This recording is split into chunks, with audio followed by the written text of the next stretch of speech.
Is there someone in your life who really irritates you? Maybe it's someone in your classroom or at your workplace, or maybe it's someone in your own family. If that's you, welcome to humanity, and I've got some great tips for you in this video.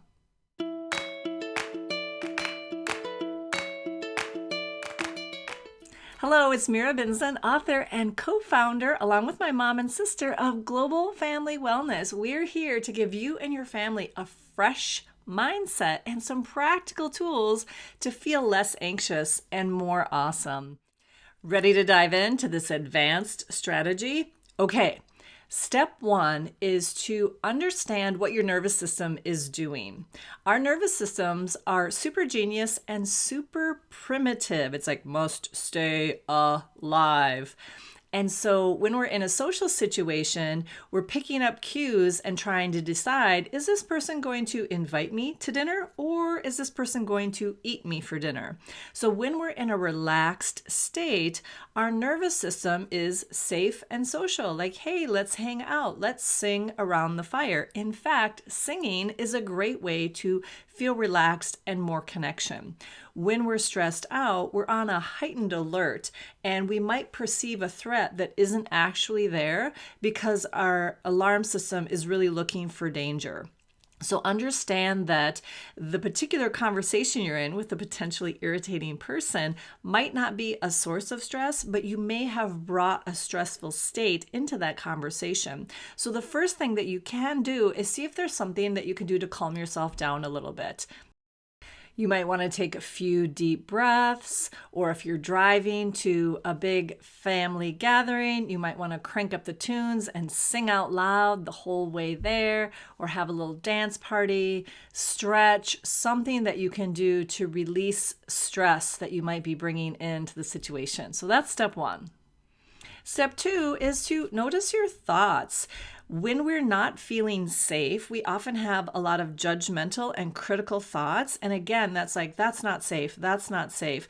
That's really what your primitive neurophysiology is doing. And so to recognize what kind of thoughts you're having, and also with a lot of loving kindness for yourself, recognize that that criticism and judgment is often about ourselves turned out on the world. So that's why this is kind of an advanced strategy, because you want to start to recognize, like, is it really coming from out there or is it really coming from within here? And the truth is that most of our experience is generated from within us. All of our suffering and all of our joy is about how we make meaning and how we interpret the world around us and the world within us. All right, now you're ready for step three. Assume love in the other. And what this means is we're dropping below the ego and the personality, and we're connecting at the level of the heart, soul to soul. There is a beautiful word that describes this process from India, and it's called Namaste. You've probably heard it, but you might not fully understand the meaning of it. When I was in ninth grade, about 14 years old, I came across a spiritual teacher named Ram Dass. He's my first spiritual teacher. I read all of his books, and he describes this Namaste very beautifully. He says, and you bring your palms together, which is a way to create calm in your nervous system. And to say, and you don't have to actually do this to Uncle Bob at the holiday table, but to recognize this assuming love in the other concept. I recognize the place in you where the whole universe resides. I recognize the place in you of love, of light, of truth, of peace. I recognize that place in you, that when you're in that place in you and I'm in that place in me, we are one. Namaste. Isn't that amazingly beautiful? So that's a way to talk about assuming love in the other.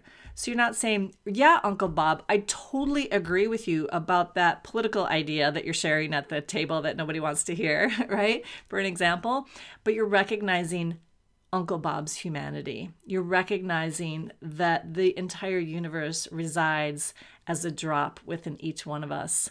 This is so powerfully healing. And if you can get in the practice of it and you can do it sometimes is better than none at all, you'll notice that you are going to start to feel less anxious and more awesome. It's really an inside job.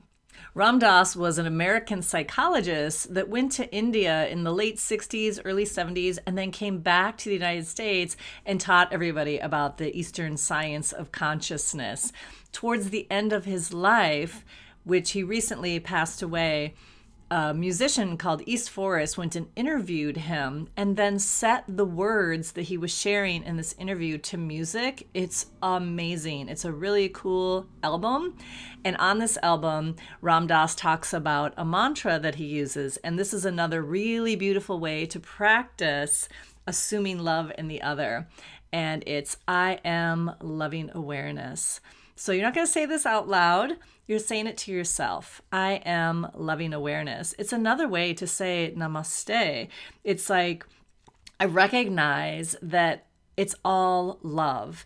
And when I'm not perceiving love, it's a misapprehension. So as you're going into your classroom where you aren't getting along with a kid in your classroom, or at work, or someone in your family, you can say mentally to yourself, I am loving awareness. I am loving awareness. I'll share the link to this recording in the description below. It's so beautiful. I like to just play it around my house, and it's letting that message settle in. So it's easier for me to be loving awareness, to assume that all there is love. And we separate out and have different experiences, and that is the source of our suffering. And so to recognize the ground of being, the truth of what we are and who we are, which is love, and to be loving awareness, no matter what anybody else is saying or doing, that you're in that place of love, and that feels awesome. Like, that is a good definition of the word awesome.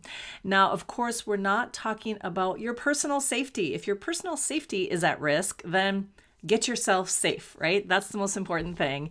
This is for our day-to-day communications. One of the best places to practice these communication strategies is at the checkout counter.